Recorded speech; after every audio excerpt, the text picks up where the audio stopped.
Hello guys, how's it going? My name is Dal. Patch 9.2 is bringing in a lot of changes that are going to shake up PvP, with many class changes, brand new tier sets, as well as so many double legendary combinations. And I got many messages from you guys asking me how is your favorite playstyle going to perform in the patch 9.2.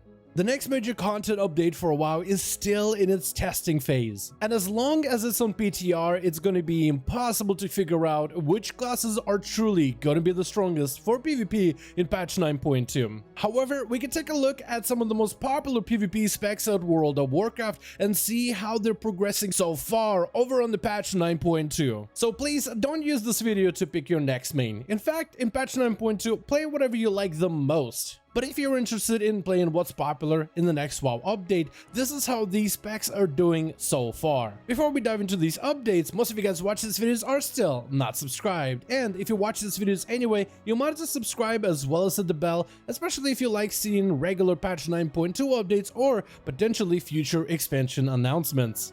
We're gonna break this video down with melee and range DPS first, and then finish it off with the healers. Starting off with the Arms Warrior, probably the most popular PvP spec right now in Shadowlands. Just make sure you're not sleeping on the Fury Warrior, as it could be pretty insane in patch 9.2. The Arms Warrior tier set you get in patch 9.2 doesn't really change your gameplay at all. It just gives you extra damage for doing the same thing you normally do. What's different about Arms Warrior is your choice of covenants. With double legendaries, we'll be able to equip the Covenant Lego and a legendary of your choice, and many of the Covenant Legos for Warriors are extremely good, depending on the kind of gameplay you're looking for, whether you want a longer duration on your banner, or extra crit damage with the spear. It's also possible to argue for longer Colossus Smash uptime with Ventier, or potentially Night Fae with its stacking damage if you can keep the enemy in the aftershock long enough. It's generally a good thing to have multiple covenants that are viable, because the variety of choices could give you a lot of options going forward. Besides that, Warriors haven't gotten any other class tuning at all, so it's likely, unless Arms gets nerfed heavily,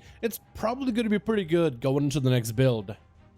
Out of the three, Mage specs Fire still continues to dominate in PvP popularity. Its 4-piece tier set bonus dropped the self-damaging aspect, so you don't have to worry about hurting yourself during your burst. In general, for mages, all 4 of your covenants provide very strong covenant legendary choices, so there's 4 viable covenants for you to pick from depending on what kind of gameplay you want from PvP. Whether you like mobility with Night Fae, maybe some utility with Ventier, maybe potentially big rampy damage with the Necrolord, or fast burst with the Kyrian. And unless we see more tuning nerfs for fire mages going forward, I think they're likely to continue being good in 9.2. One of the strengths of Retribution Paladins is the fact that their covenants are all pretty good. The double legendary combos are not terrible, even the ones like Night Fae, which are really cheesy and take a lot of lineup, but can result in surprising amount of burst. Their tier set, however, is a hit and a miss situation. I think their random procs of Seraphim as well as random procs of Wake of Ashes could be good if you could somehow predict them. Relying on your tier set will be pretty much impossible, so taking advantage whenever a tier set does give you the procs might lead to a surprise element for Retribution Paladin, but can also lead to unsatisfying gameplay with this RNG bonus. Besides that, there's a brand new trinket being added in the patch 9.2 that will let a player absorb a portion of magic damage up until a certain amount. For Retribution Paladins, especially when dealing with casters, this could be good when it comes to increasing their survivability. Currently, Elemental Shaman is slightly more popular in the player numbers, but don't sleep on Enhance. It's been getting a lot of buffs recently, and I could see it explode going into the next build. But right now, Elemental tier set isn't terrible. The 2-piece will buff the Necrolord based playstyle that focuses around casting stronger, empowered lava bursts. This means you will likely end up playing Necrolord for the next patch, and there might not be a lot of wiggle room in trying other covenants because their double legendary combos are not quite as good unless you want to play the cheesy one-shot Night Fae burst. Elemental Shamans also right now don't have any notable buffs or nerfs in regards to PvP, currently for the patch 9.2 PTR. The Havoc Demon Hunter tier set is looking really good. The damage increase on Chaos Strikes and Blade Dance is going to increase your single target burst output as well as cleave AoE. The cooldown reduction for the 4-piece is interesting. While it does reduce the cooldown of your big button Metamorphosis, it's unlikely that you'll notice it unless you're playing into some really long games. There could be opportunity to shorten it with PvP talents, but also if you play Demonic, you get Metamorphosis pretty regularly anyway, so it might not be worth the PvP talent. Right now, the Necrolord Covenant is the most popular Demon Hunter Covenant for PvP. Their legendary does give you some defensive usage and slightly longer duration on the buff. The defensive aspect is really hard to judge in PvP because of the sporadic nature of the Necrolord Covenant ability, but the 40% damage reduction on branded targets could shut down their burst massively. The only other tuning the Demon Hunters have gotten is Blizzard trying to make Venthyr a little bit more appealing within PvE, which I think is unlikely to translate easily into PvP. Both Balanced Druids and Feral Druids are very close to each other in popularity, so we'll just talk about both of them in one segment. For Balanced Druids, their tier set is exceptionally good. More Star Surges and more resource generation is going to be incredible for the burst output that Boomkin needs. And heading into the next build, Druids have a lot of Covenant choices, with the Night Fae and Kyrian likely being the strongest, but I wouldn't quite rule out the other two. They have seen play in the past and the patch is still in PTR. The Feral tier set, just like the Boomkin, is equally as strong. It does now have a soft cap of 8 targets, but you're not gonna notice it in arenas. The tier set offers you more uptime on Berserk, which is one of your bigger bursty cooldowns, but also now provides a huge AoE bleed with Berserk, which is detrimental. Just like Boomkin, you have a lot of options for your Covenants, whether you want to play Kyrian or Night Fae for the Legendary, or a Necrolord due to its interaction with this bleed-based tier set. And so far, neither the Boomkin or the Feral have received any significant class tuning, buffs, or nerfs in 9.2. Currently, Subtlety Rogues are rocking the Kyrian playstyle, so getting a freebie Kyrian Legendary on top of another damage-oriented Lego is going to be a good combo. Their tier set is a little bit questionable. Right now on PTR, it no longer breaks CC, like Saps or Blinds when you put them on a separate target, but the randomness of Shadow Strikes can lead to inconsistent damage. And the Shadow Blades proc can be good as long as these things proc inside of your damage cooldowns. There's also a brand new Cosmic Trinket that acts like a grenade. You toss it down on the ground and then it explodes. With the amount of crowd control that sub-rogues bring, you're likely to be using this trinket in the next update to amp up your burst even more with all of your stun setups. So far, the tuning to rogues has been pretty minimal, with Blizzard mostly addressing buffs and nerfs in regards to the rogues tier sets. For the spec of Shadow Priest, your best Covenant as well as your tier set both have received a nerf recently. The early numbers that players have been able to put together, which should be taken very lightly, is that Necrolord and the tier set will still be a pretty big gain for Shadow Priest going forward. It just means that in PvE situations, there might be more wiggle room in terms of your Covenant choices. These PvE numbers will likely apply to PvP as well, as the Necrolord Covenant solely focuses on the damage and the consistent pressure output. If Necrolord is still the best option, it might still be your only option going forward, because I read the legendaries of the other Covenants and they don't seem nearly as strong as Necrolord. While the Shadow Priest Covenant and tier set has gotten tuned quite a bit, the base kit of Shadow Priest hasn't seen any tuning just yet. The Woundwalker Monk tier set is really good. You might not necessarily run the 4-piece because it is kind of finicky, but you will definitely run the 2-piece. The 40% damage to Fists of Fury is too good to pass up. The Necrolord Covenant for Woundwalker did get a slight nerf. The ability does slightly more damage, but it can no longer crit, which could make it a little bit less bursty within those crucial PvP lockdowns. And outside of that, the two viable legendaries you might be able to run in the next patch is either the Kyrian, where you summon an extra Zuen during your Weapons of Order, which could be some decent damage, or play the Necrolord legendary, which has a lot of RNG attached to it. And unless we see some significant tuning, I think a lot of monks right now are leaning towards Necrolord.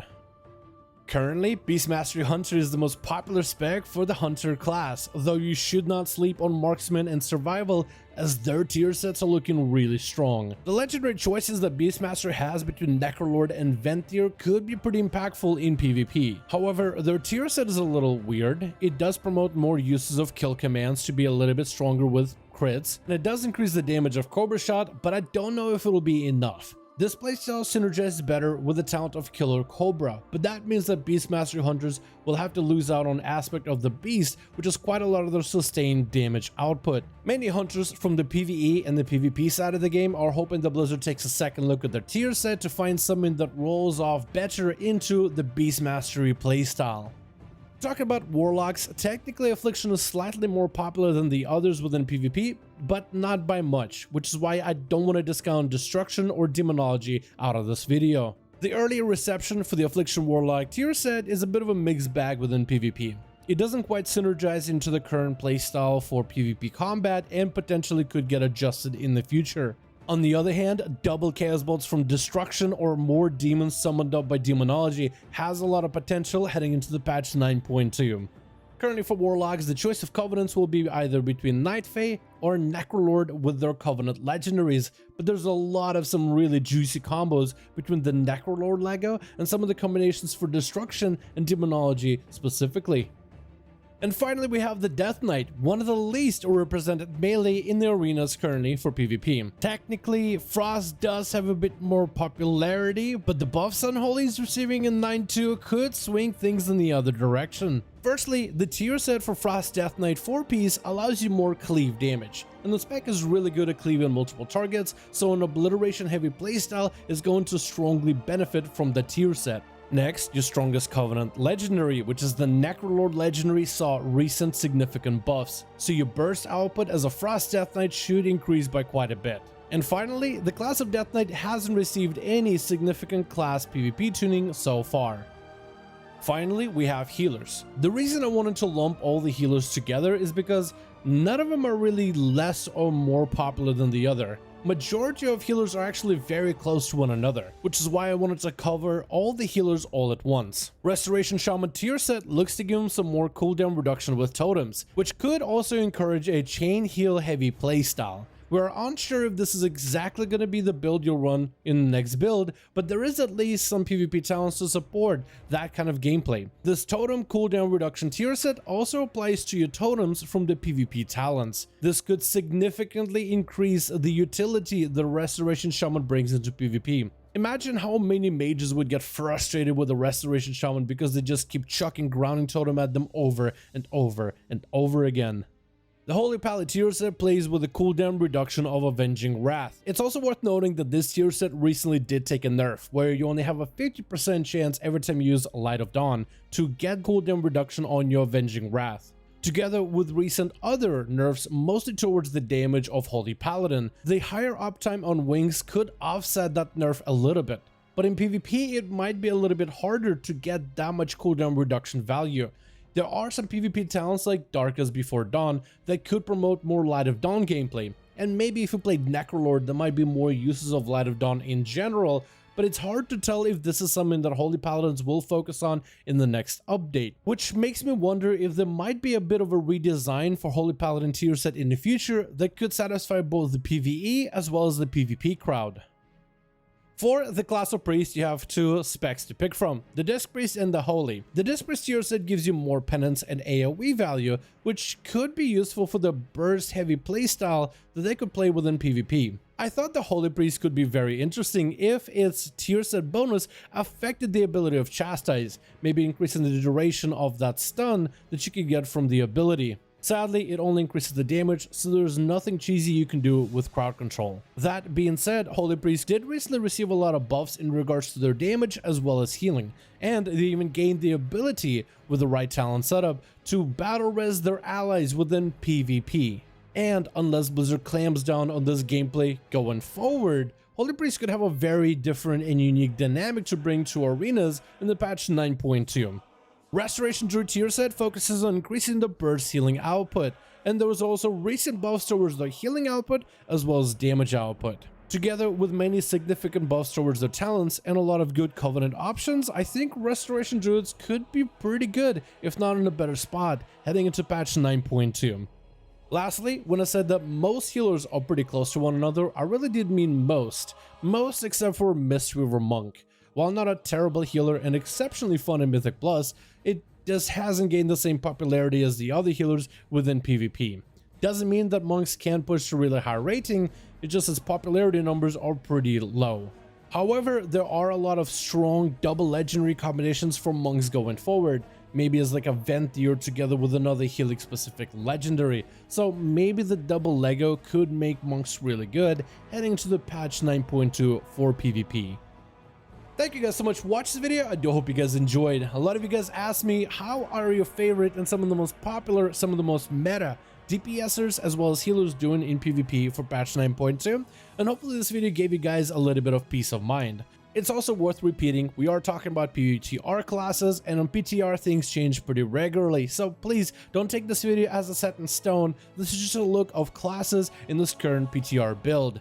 Thank you all so much for watching this video. I do hope you guys enjoyed. Let me know your thoughts in the comments below. What do you think about this video? What do you think about the classes we talked about in today's update? If you guys enjoyed this video, give it a thumbs up. I would very much appreciate it. As always, we have a link towards our Discord in the description of every single video. If you guys are regular viewers of the channel, join our Discord to join our community. Let me know what you think about today's video. DMs are always open. But otherwise, thank you guys so much for watching this video. I hope you guys enjoyed. Let me know your thoughts, and I'll see all of you in another one.